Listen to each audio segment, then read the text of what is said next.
Morning વિદ્યાર્થી મિત્રો, ધોરણ 7 વિજ્ઞાન વિષયમાં પાઠ નંબર 3 રેસાથી કાપડ સુધી.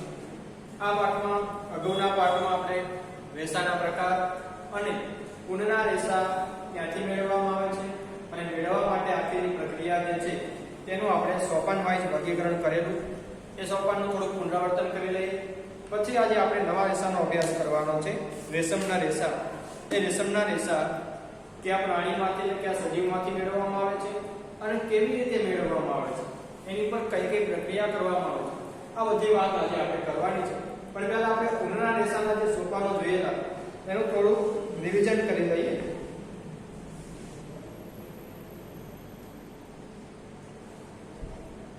ઊનમાંથી રેસા એના જે એટલા આપણે સોપાનો જોયેલા, કુલ 6 સોપાનો જોયેલા. એ 6 સોપાનને ફરીવાર જોઈએ. સોપાન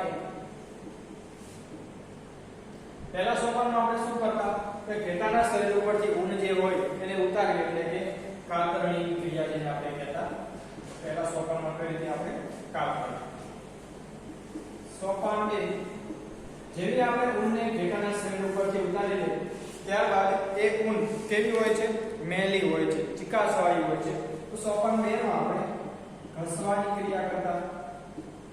ઘસવાની ક્રિયામાં એક વધમાં પાણી ભરીને બધી ઊનને એક સાથે રાખીને ઘસીને ધોવામાં આવે, અથવા આ ક્રિયા મશીન દ્વારા પણ કરવામાં આવે છે. સોપાન 3 માં આ ઘસેલી ઊનને કારખાનામાં મોકલવામાં આવતી અને ત્યાં તેનું વર્ગીકરણ કરવામાં આવતું. સોપાન 3 માં શું કરવામાં આવતું? વર્ગીકરણ. શેના મુજબ? એના અલગ અલગ પોત મુજબ તેનું વર્ગીકરણ કરવામાં આવતું. પોત એટલે એનું ટેક્સચર જે હોય અલગ અલગ, એની મુજબ એને વર્ગીકૃત કરવામાં આવતું.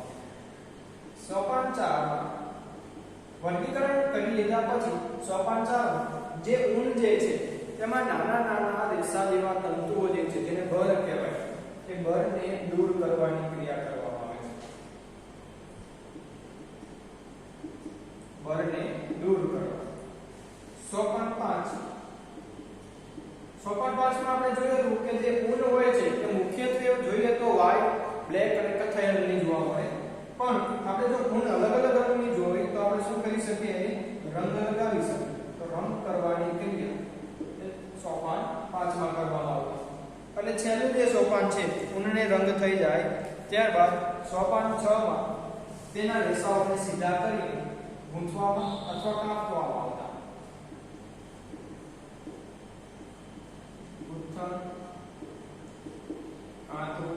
એ ક્રિયા સોપાન 6 માં કરીને તેને દોરામાં વણી લેવામાં આવે છે.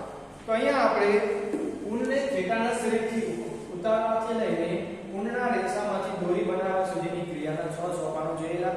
જે આપણે ઊનના રેસા કેવી રીતે મેળવાય એનો અભ્યાસ કરેલો. આજે આપણે રેશમના જે રેસા છે, બીજો પ્રકાર કુદરતી રેસાનો રેશમ. એ આપણને કેવી રીતે મળે છે, કયા સજીવમાંથી પ્રાપ્ત થાય છે અને એ સજીવની આખી જીવન ગાથા, એટલે એને બાળપણથી લઈને જેમ જેમ મોટું થતું જાય અને કઈ રીતે આપણને રેશમના તાર પૂરા પાડે છે, રેશમના રેસા આપણને આપે છે, એને આપણે અભ્યાસ કરવાનો છે.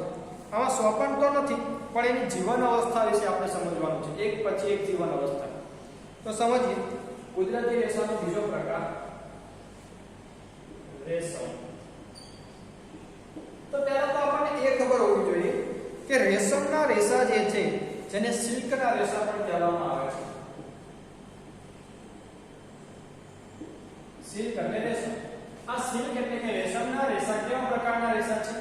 તો કુદરતી રેસા છે અને સાથે સાથે આને કહેવાય પ્રાણીજ રેસા.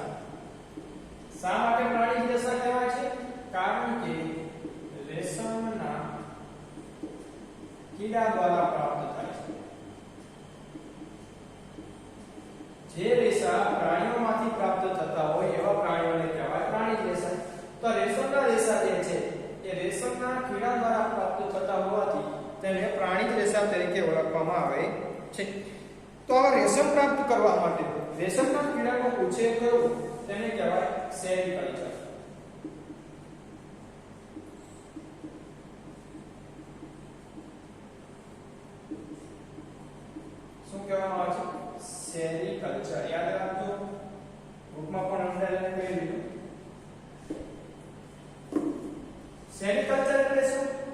રેશમ મેળવવા માટે ઘણા બધા એક સાથે રેશમના કીડાનો જ્યારે ઉછેર કરતા હોય, ઉછેર કરવો એટલે કે એનું ભરણ પોષણ કરવું, એને યોગ્ય તાપમાને રાખવા, યોગ્ય સ્થળે રાખવા, એની વસવાટ માટેની વ્યવસ્થા કરવી, એ બધું ઉછેરમાં આવે છે. તો જ્યારે આપણે રેશમના કીડાનો ઉછેર કરીએ તેને સેરીકલ્ચર કહેવાય. આપણે ખેતી કરીએ તો એને એગ્રીકલ્ચર કહેવાય. આ બધા નામ યાદ રાખો. ખેતીને શું કહેવાય? એગ્રીકલ્ચર કહેવાય. જો તમે મધમાખીનો ઉછેર કરતા હોય તો એને એપીકલ્ચર કહેવાય. પછી પશુનો આપણે ઘણા બધા પશુઓનો ઉછેર કરતા હોય તો એને પશુપાલન કહેવાય. તો ઉછેર કરવાને અલગ અલગ નામથી ઓળખવામાં આવે છે. જેમાં આજે આપણે શીખવાનું સેરીકલ્ચર એટલે કે રેશમના કીડાનો ઉછેર કેવી રીતે કરવામાં આવે છે એ આપણે સમજવાનું છે. તો રેશમના કીડાનેમાંથી રેશમ મેળવવાની પદ્ધતિની ચર્ચા કરી તો રેશમના કીડાના જીવનચક્ર વિશે આપણે સમજવું જોઈએ. જીવનચક્ર એટલે કે એ માદા રેશમનો કીડો જ્યારે ઈંડા આપે, એમાંથી જે ડીંબ નીકળે, એમાંથી કોસેટો બને અને કોસેટામાંથી એ કોસેટો તોડીને પતંગિયું બહાર આવે ત્યાં સુધીની આપણે અવસ્થા શીખવાની છે. તો જો એ રેશમના કીડાની જીવનક્રિયા અથવા જીવનકાળ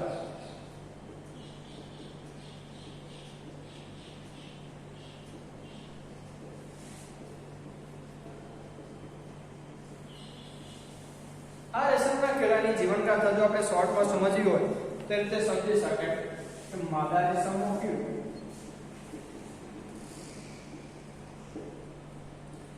સૌપ્રથમ કોણ હોય? માદા રેશમનો કીડો અને નર રેશમનો કીડો.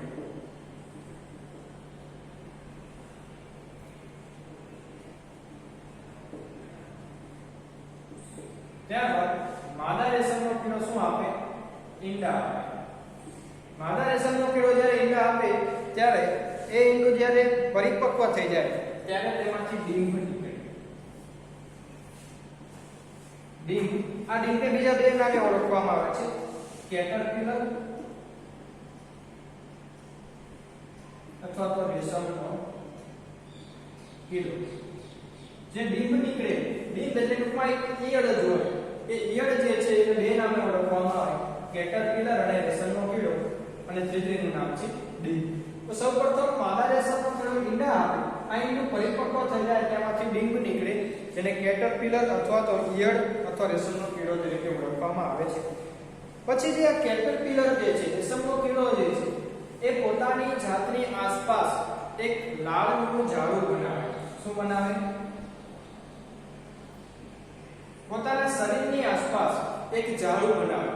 આ જાળું કેવી રીતે બનાવે છે? તો પોતાના માથાને અંગ્રેજીના આંખના આકારમાં ફેરવે રાખે અને એના મુખમાંથી લાળનો સ્ત્રાવ થાય. એ લાળ જે છે એ પ્રોટીનની બનેલી હોય. એ પ્રોટીનની લાળ જ્યારે હવાના સંપર્કમાં આવે ને ત્યારે એનું રેશમના રેસામાં પરિવર્તન થઈ જાય છે. તો આ જે લાળનું જાળું બનાવે ને પોતાની આસપાસ એને કહેવાય કોસેટો. શું બને? કોસેટો કહેવાય. અને આ કોસેટાની અંદર પ્યુપાનો વિકાસ થાય. કોસેટાની અંદર જે રેશમનો કીડો છે એને હવે રેશમના કીડા તરીકે આપણે નહીં ઓળખીએ, એને શું કહીશું? પ્યુપા. કોસેટો એટલે શું? એની આજુબાજુ એક રક્ષણાત્મક આવરણ બનાવેલું. આ જાળું જે બનાવે અલગ અલગ પ્રકારના લાળના રેસાથી પોતાની આખી જાતને ઢાંકી દે છે. કોણ? રેશમનો કીડો. એ કોસેટામાં પ્યુપાનો વિકાસ થાય અને કોસેટો જ્યારે તૂટે છે ત્યારે એમાંથી પતંગિયું બહાર આવે છે. તો આ તમે અવસ્થાઓ જુઓ, માદા રેશમના કીડાથી લઈને ઈંડું, ડીંબ, પછી કોસેટો, એમાં પ્યુપાનો વિકાસ થાય, અંતે શું બની જાય છે? પતંગિયું. તો આ જે બધી અવસ્થા જે છે એ રેશમના કીડાની આખી જીવનગાથા છે, ઈંડાથી લઈને પતંગિયા સુધી. તો આમાં આપણને રેશમના તાર ક્યાંથી મળે છે, રેશમના રેસા ક્યાંથી મળે છે એ આપણે સમજવાનું છે કે રેશમના રેસા કીડામાંથી મળે કે કોસેટામાંથી મળે. તો અહીંયા આપણે એનો અભ્યાસ કરવાનો છે. આપણે પહેલેથી ચર્ચા કરતા હતી, માદા રેશમનો કીડો ઈંડા આપે છે અને તેમાંથી ડીંબ નીકળે છે જે કેટરપિલર અથવા તો રેશમના કીડા તરીકે ઓળખવામાં આવે છે. તેને કોષિત અવસ્થા, જીવનચક્રની ત્યાર પછીની અવસ્થાને શું કહેવાય?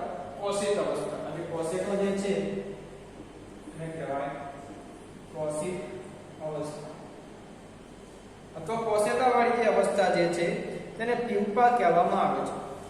આ પ્યુપા પોતાની આજુબાજુ એક જાળું રચે છે જે તેને પકડી રાખવામાં મદદરૂપ થાય છે. ત્યારબાદ તે પોતાના માથાને અંગ્રેજીના આંખના આકારમાં એક છેડેથી બીજા છેડે ફેરવે છે. આવું ક્રિયા કોણ કરે છે? જે પ્યુપા જે છે, રેશમનો કીડો જે છે, એ પોતાના માથાને અંગ્રેજીના આંખના આકારમાં.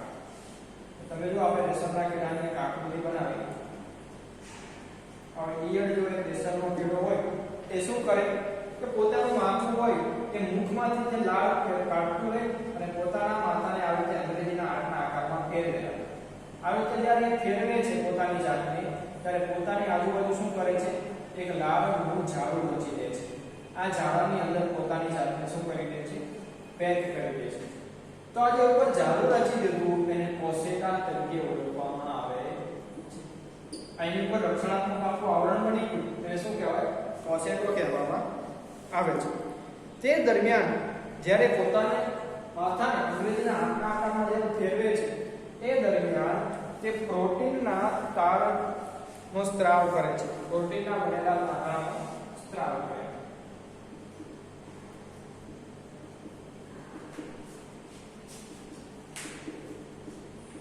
આ સ્ત્રાવ કોણ કરે છે?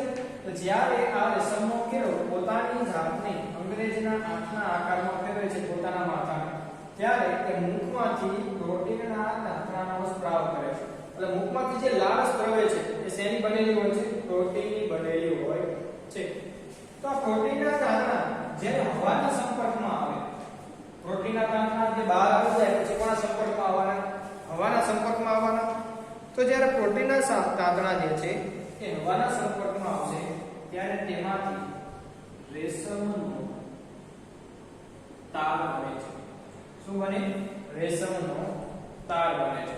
તમે એની જીવન ક્રિયાને જે અહીંયા આકૃતિઓ આપેલી છે ધ્યાનથી જુઓ તો સૌપ્રથમ અહીંયા પહેલી બે આકૃતિ આપેલી છે આપણને નર અને માદા રેશમના કીડાની. ત્યારબાદ જે છે એ શેતુળના પાન ઉપર જે ઈંડા આપેલા છે. હવે આપણે આગળ અભ્યાસ કરવાનો છે કે શા માટે ઈંડા શેતુળના પાન ઉપર જ આપે છે.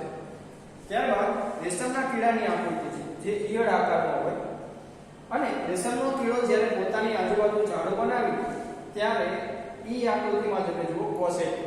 તો કોશેટો એક પ્રકારની આખી બંધ આકૃતિ જેવી રચના થઈ જાય જે પોતાની ઉપર આખું કવચ બનાવી દે એને કોશેટો કહેવાય. અહીં આપણને રેશમ શેમાંથી મળશે? તો જે કોશેટો જે છે ને એમાંથી આપણને રેશમ મળવાનું છે. કારણ કે આ કોશેટો આખો શેનો બનેલો છે? રેશમના તારનો બનેલો હોય છે. તો જ્યારે પતંગિયું બહાર આવી જાય ત્યારે આપણે આ જે બાકીનો કોશેટો વધે છે જે ખાલી ખોખા જેવો એ કોશેટાને પાણીમાં નાખીને ઉકાળવામાં આવે છે. જેમાં કોઈ સજીવ નથી. આ કોશેટો શું ખાલી એક તાંતણાનું બનેલું સ્તર છે. એને પાણીમાં નાખીને ઉકાળો એટલે રેશમના બધા જે તાર છે એ છૂટા પડી જાય અને એમાંથી પછી વણીને અથવા તો ગુંથીને રેશમના રેશા મેળવવામાં આવે છે. તો આખી એની પદ્ધતિ આપણે ટૂંકમાં જોઈ. તો ઝડપથી આ કેટરપિલર છે એ રેશમના તાર વડે પોતાની જાતને ઢાંકી દે છે જેને કોશેટા અવસ્થા તરીકે ઓળખવામાં આવે છે. અહીંયા શું કર્યું એને કે કેટરપિલરે પોતાની જાતને એ રેશમના જે તાર છે એના વડે ઢાંકી દીધી અને કાકું ઝાડુ બનાવી દીધું જેને શું કહેવાય? કોશેટા તરીકે ઓળખવામાં આવે છે. ત્યારબાદ કોશેટામાં જ્યારે પ્યુપાનો પૂર્ણ વિકાસ થઈ જાય પછીનો વિકાસ ક્યાં થાય? કોશેટાની અંદર. જ્યારે પૂર્ણ વિકસિત થઈ જાય ત્યારે પતંગિયું બનીને પછી તે બહાર આવે છે. જેમ ઈંડું ફૂટે એવી રીતે કોશેટો તોડીને તે પતંગિયું બનીને બહાર આવે છે. આપણે કોશેટાને ઈંડાની બીજી અવસ્થા કહી શકાય. કારણ કે જ્યારે ઈંડું ફૂટે ને ત્યારે એમાંથી ડીમ અથવા રેશમનો કીડો નીકળે. ત્યારબાદ રેશમનો કીડો ફરીથી પોતાની જાતને ઈંડા જેવી રચનામાં અંદર રક્ષિત કરી દે, સુરક્ષિત કરી દે. ત્યારબાદ ફરીથી અંદર પોતાનો વિકાસ કરે અને કોશેટો જ્યારે ફૂટે છે ત્યારે અંદરથી પતંગિયું બહાર આવે છે જેને રેશમનું પતંગિયું કહેવાય. આપણે ઉપયોગ શેનો કરવાનો છે? કોશેટા. કોશેટામાંથી જ આપણને રેશમના તાર મળવાના છે. તો રેશમના તાર મેળવવા માટે મુખ્ય અવસ્થા આપણી માટે કઈ છે? કોશેટા અવસ્થા. રેશમના તારનો ઉપયોગ રેશમના વસ્ત્રો બનાવવા માટે થાય છે અને તમે કલ્પના કરી શકો છો કે રેશમનો નરમ તાંતણો એ એક સ્ટીલના તાર જેટલો જ મજબૂત હોય છે. રેશમનો જે તાંતણો હોય ને આમાંથી જે કોશેટામાંથી મળે એક સ્ટીલના તાર જેટલો જ મજબૂત તાંતણો આપણને મળે છે. પાતળામાં પાતળો તાંતણો હોય તે પણ નરમમાં નરમ તાંતણો. તો એ સ્ટીલના તાર જેટલું મજબૂત મળે છે. રેશમની કેટલીક ક્વોલિટી એટલે રેશમના કેટલાક ગુણધર્મોની વાત કરીએ કે રેશમ કેવું હોય, જેમ આપણે ઊનમાં પણ જોઈએ તો રેશમના ગુણધર્મો કેવા હોય, તો રેશમ બરસટ હોય, લીચું હોય અને ચમક ધરાવતું હોય. બરસટ, લીચું અને ચમકદાર. તમે રેશમી કાપડને હાથમાં લઈને તમે જુઓ તો તમને એકદમ લીચું લાગે અને ચમકદાર લાગશે. તો આ રેશમના ગુણધર્મો છે. આમ અલગ અલગ ગુણધર્મો વાળું રેશમ મેળવવા માટે અલગ અલગ પ્રકારના રેશમના કીડાનો આપણે ઉછેર કરવામાં આવે છે. જેમાં અલગ અલગ પ્રકારના રેશમના કીડાની વાત કરીએ તો ટસર સિલ્ક, મુગા સિલ્ક અને કોસા સિલ્ક. ત્રણ પ્રકારના રેશમ અહીંયા આપેલા છે આપણે. ટસર સિલ્ક, મુગા સિલ્ક અને ત્રીજો પ્રકાર જે છે કોસા સિલ્ક. આ રેશમના અલગ અલગ પ્રકાર છે. કોના આધારે? એ વંશજપણું, વેચાપણું અને ચમકને આધારે એને ત્રણ પ્રકાર પાડે: ટસર સિલ્ક, મુગા સિલ્ક અને કોસા સિલ્ક. જેમ રેશમના અલગ અલગ પ્રકાર છે એમ રેશમના કીડાના પણ અલગ અલગ પ્રકાર છે અને અલગ અલગ પ્રકારના કીડાના કોશેતામાંથી આપણને અલગ અલગ પ્રકારના રેશમના તાર મળે છે. પરંતુ મુખ્યત્વે જે સૌથી પ્રખ્યાત અને સૌથી સામાન્ય રેશમનો કીડો જે છે તે છે મલબેરી રેશમનો કીડો. સૌથી સામાન્ય રેશમનો કીડો કયો છે? મલબેરી રેશમનો કીડો.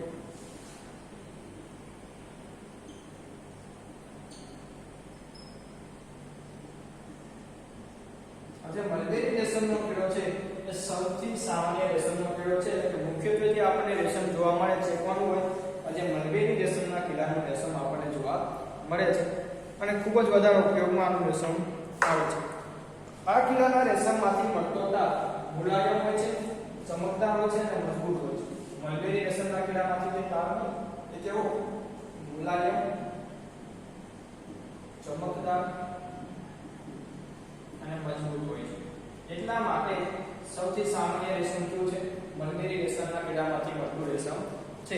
કારણ કે એમાંથી આપણને મુલાયમ, ચમકદાર અને મજબૂત અને લચક ધરાવતો તાર મળી આવે છે. લચક ધરાવતો એટલે કે તમે સ્ટ્રેચેબલ કાપડની વાત સાંભળી હોય તો સ્ટ્રેચેબલ કાપડ કોને કહેવાય? તો જેને આપણે ખેંચીએ ફરી પાછું એની મૂળ અવસ્થામાં આવી જાય એને સ્ટ્રેચેબલ કહેવાય. તો એને કહેવાય લચક. તો આજે મલબેરી રેશમના કીડામાંથી જે રેશમ મળે છે તે કયા કયા પ્રકારનું મળે? મુલાયમ, ચમકદાર, મજબૂત અને લચકદાર મળે છે. જે સ્ટ્રેચેબલ એને આપણે કહી શકાય છે. અને તેને જુદા જુદા રંગમાં પણ રંગી શકાય છે. જેમ આપણે ઊનમાં જે ચોથા સોપાનમાં જોયેલું કે ઊનને રંગવી, એવી જ રીતે જે રેશમ આપણને મળે છે, જો રેશમનો મુખ્ય રંગની વાત કરીએ તો સફેદ રંગનું હોય અથવા સિલ્વર રંગનું હોય, જે ચાંદીનો રંગ હોય એવા રંગ. પણ આપણે અલગ અલગ રંગના પણ રેશમના કાપડ જોઈએ છે. એનો મતલબ આ રેશમના તારને રંગી પણ શકાય છે, જેના વડે આપણે અલગ અલગ રંગના રેશમના તાર જોઈ શકીએ છીએ અને મેળવી પણ શકીએ છીએ. આ વ્યાપારી ધોરણે ભારતમાં બહોળા પ્રમાણમાં રેશમનું ઉત્પાદન કરવામાં આવે છે. તો આપણે પહેલા પણ ખબર છે કે ચીનમાં સૌપ્રથમ રેશમ મેળવવાની શરૂઆત થઈ હતી. કયા દેશમાં? ચીનમાં. સૌપ્રથમ રેશમના કીડામાંથી રેશમ મેળવવાની શરૂઆત કોણે કરેલી? જે ચીની લોકો છે ચીનના, એમને. પણ આ લોકો ચાલાક છે. એમને ક્યારેય બીજા કોઈ દેશને કીધું નહીં કે રેશમના કીડામાંથી રેશમ મળે છે. પોતે નિકાસ કરતા, રેશમના કીડામાંથી રેશમ મેળવતા અને ત્યારબાદ તે અલગ અલગ દેશમાં રેશમના કાપડ તે પહોંચાડતા હતા. ત્યારબાદ સમય જતા અલગ અલગ દેશમાં પછી ખબર પડી કે રેશમના કીડામાંથી જ રેશમ મળે છે. પરંતુ આ જે રેશમ મળે છે એ ખૂબ જ ઓછા પ્રમાણમાં મળે છે. કારણ કે આપણને ખબર હોય કોશેતાની એની સાઈઝ જોવી તો કેવી હોય? રેશમનો કીડો મહત્તમ આવડો મોટો હોય તો એની સાઈઝ પણ કેવી હોય? નાની હોય. એ સાઈઝમાંથી આપણને મેક્સિમમ કેટલું રેશમ મળે? સાવ ઓછું રેશમ મળે છે. એટલા માટે રેશમનો ભાવ એ ખૂબ જ ઊંચો હોય, ખૂબ જ મોંઘો હોય. કુદરતી જે રેશમના કીડામાંથી મળે છે એ ખૂબ જ મોંઘું હોય છે. એટલા માટે રેશમના કાપડ પણ કેવા છે? મોંઘા હોય છે.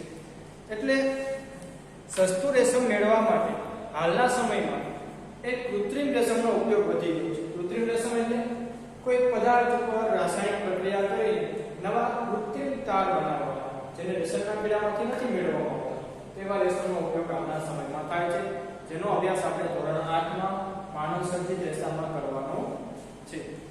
કેટલીક પ્રવૃત્તિઓ આપણા પાઠ્યપુસ્તકમાં આપેલી છે. જુઓ પ્રવૃત્તિ 3.5 જુદા જુદા પ્રકારના રેશમના કાપડમાંથી નાના નાના ટુકડા ભેગા કરો અને તમારી સ્ક્રેપ બુકમાં ચોંટાડો. તમને દરજીની દુકાનમાંથી વસ્ત્રો બનાવ્યા બાદ એમાંથી કાપડના કટકા મળી રહે છે. શું કરવાનું છે? અલગ અલગ પ્રકારના રેશમના કાપડ જે હોય એને ઓળખી તમારી જે સ્ક્રેપ બુક હોય તેમાં તમે કટિંગ્સ ચોંટાડતા હોય એમાં તમારે ચોંટાડવાના છે અને તમારા વાલી અથવા શિક્ષકની મદદ લઈને તેને અલગ અલગ પ્રકારના સિલ્ક તરીકે ઓળખી કાઢો. કયા કયા પ્રકારની આપણે વાત કરી? ટસર સિલ્ક, ભૂગા સિલ્ક અને કોસા સિલ્કમાં એનું વર્ગીકરણ કરો. એટલે જ્યાં તમે ચોંટાડો એની નીચે લખવાનું છે કે આ ટસર સિલ્ક છે, ભૂગા સિલ્ક છે અને કોસા સિલ્ક. આનું તમારે સમજવું હોય કે કયા પ્રકારનું કાપડ છે તો તમે દરજીની મદદ લઈ શકો છો, કારણ કે તેમને વધારે જ્ઞાન આનું હોય છે, કાપડનું જ્ઞાન એમને વધારે હોય. એવી જ રીતે પ્રવૃત્તિ 3.6 પણ આપેલી છે કે શુદ્ધ રેશમ અને કૃત્રિમ રેશમ દોરી તેના તાર લો. શુદ્ધ રેશમ એટલે જે આપણે રેશમના કીડામાંથી મળે છે અને કૃત્રિમ રેશમ એટલે કે રેયોન જે આપણે ધોરણ 8 માં ભણવાનું છે એના તાર લો. બંનેને સળગાવો. બાળતી વખતે તેમાંથી ગંધમાં જે તફાવત આવે છે એ નોંધો. બંનેને એકસાથે સળગાવવાના છે અને ત્યારબાદ એમની ગંધમાં આવતો તફાવત આપણે નોંધવાનો છે કે કોને બાળવાથી કઈ પ્રકારની ગંધ આવે છે.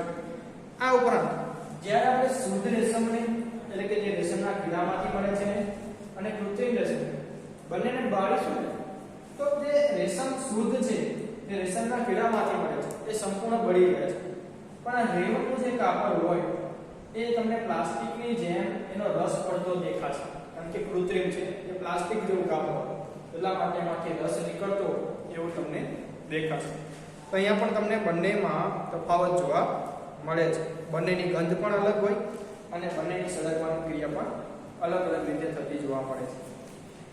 અને છેલ્લી જે પ્રવૃત્તિ છે 3.7 જેમાં રેશમના કીડાના જીવન તબક્કા છે, જીવન ક્રિયાના બધા તબક્કા, માદા રેશમનો કીડો, નર રેશમનો કીડો, ઈંડા, ડીમ, પછી પ્યુપા અને કોસેટો અને પતંગ, આ દરેકની આકૃતિ આપણા પાઠ્યપુસ્તકમાં આપેલી છે. તો આવી આકૃતિ તમને બીજે ક્યાંકથી મળે તો એને કાપી લો અને તમારી સ્ક્રેપ બુકમાં ચોંટાડી લો. આકૃતિને શું કરીશું આપણે? બુકમાંથી નહીં કાપી પણ બીજે ક્યાંકથી મળે એથી કાપી લો તો સ્ક્રેપ બુકમાં ચોંટાડો. અને ના મળે તો તમારે આકૃતિ આ દોરવાની છે અને નીચે એનું નામ લખવાનું છે. આકૃતિ આપણા પાઠ્યપુસ્તકમાં પેજ નંબર 28 ઉપર આપેલી છે, તો એમાંથી તમારે લખી લેવાનું છે. પાઠનો છેલ્લો ટોપિક જે છે કોસેટામાંથી રેશમ સુધી. અત્યારે લેક્ચરનો ટાઈમ ઓકે 5 મિનિટ છે આપણી પાસે, તો જોઈ લઈએ આપણે એક ટોપિક બાકી છે તો પાઠ પૂરો થઈ જાય. કોસેટામાંથી રેશમ સુધી. તો આ પ્રક્રિયામાં આપણે અભ્યાસ શું કરવાનો છે કે કોસેટામાંથી આપણે કઈ રીતે રેશમ મેળવવાનો. અત્યાર સુધી આપણે આ તો જોઈ લીધું કે એની પ્રક્રિયા કઈ કઈ જીવન તબક્કા કયા કયા છે. હવે ખાલી આપણે અહીંયાથી જોવાનું છે કે જે કોસેટો આપણને મળે એમાંથી રેશમ કઈ રીતે મળે. પણ એ પહેલા આપણે રેશમના કીડાનું પાલન કઈ રીતે કરવામાં આવે છે એ સમજી લઈએ. તો એક માદા રેશમનો કીડો એક સાથે ઘણા બધા ઈંડા આપે છે. તમે જોયો કોઈ પક્ષી હોય તો મેક્સિમમ 4 કે 3 2 ઈંડા આપી શકે, પણ જે માદા રેશમનો કીડો જે છે એક વારમાં ઘણા બધા નાના નાના ઈંડાઓ આપે છે.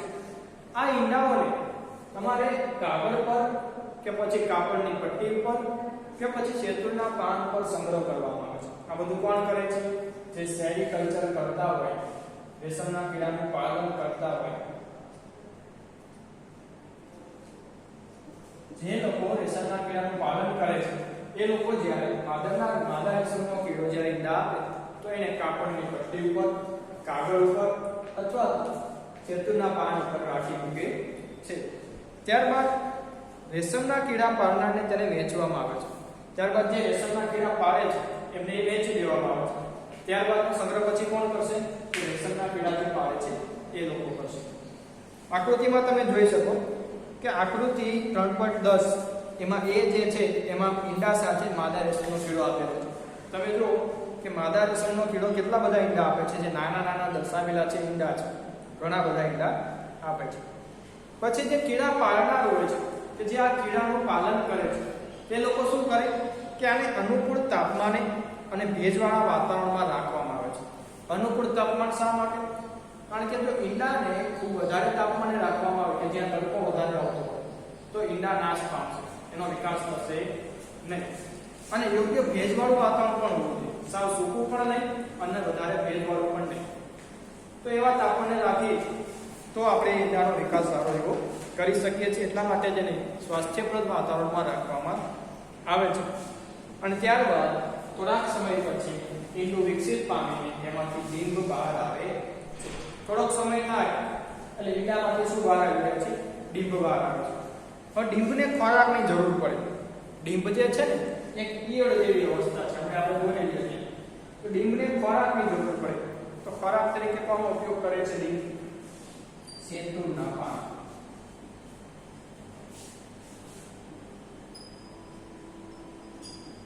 શેતુર એ વૃક્ષનું નામ છે. એ શેતુરના જે પાન હોય છે એની ખોરાક તરીકે ઉપયોગ મુખ્યત્વે ડીંબ કરે છે. એનો મુખ્ય ખોરાક શું છે? શેતુરના પાન. અને રેશમના કીડા પણ તમને મુખ્યત્વે શેતુર જે વૃક્ષ હોય એની ઉપર જ તમને જોવા મળે છે. જ્યારે શેતુરના ઝાડ ઉપર નવા પાંદડા આવતા હોય ત્યારે તેમને ડીંબને ખોરાક તરીકે આપવામાં આવે છે. ડીંબ કે જેમને રેશમના કીડા કે કેટરપિલર કહેવાય તે રાત દિવસ આ શેતુરના પાન ખાઈને ખૂબ જ મોટા બની જાય છે. રાત દિવસ એક જ ક્રિયા કરે તે લોકો શું કરે? શેતુરના પાન કાઢે રાખે. એટલે જે ઈયળ બની હોય એ થોડાક જ દિવસમાં શું થઈ જાય? મોટી બની જાય છે, ખૂબ જ વધારે ખાઈને. તો ડીંબને શેતુરના તાજા તોડેલા પાંદડાની સાથે વાંસની ટ્રેમાં રાખવામાં આવે છે. આ ડીંબ જે છે એને તાજા તોડેલા પાંદડા હોય શેતુના એની સાથે એક વાંસની ટ્રેમાં, તમે મદારીની ટ્રે જોઈ છે ભાઈ? મદારી પાસે આવી ટોપલી હોય વાંસની બનેલી, એવી જ વાંસની ટોપલીમાં તેમને પાંદડા સાથે શું કરી દેવામાં આવે છે? રાખવામાં આવે છે, જેથી તે પાંદડાને ખાઈ શકે. તે કેટલા દિવસ સુધી ખાય છે? 20 થી 25 દિવસ સુધી, અથવા તો 25 થી 30 દિવસ સુધી તેઓ પાંદડાને ખાય છે. અને ત્યારબાદ તે ખાવાની ક્રિયા શું કરી દે છે? બંધ કરી દે છે.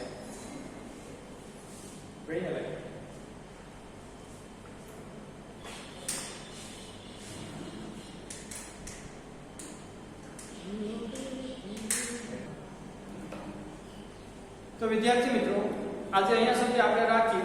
હવે પછીના લેક્ચરમાં કોશેટામાંથી રેશમ બનાવવાની ક્રિયા અને પાકનો સ્વાધ્યાય જે છે એની ચર્ચા આપણે કરીશું. Thank you.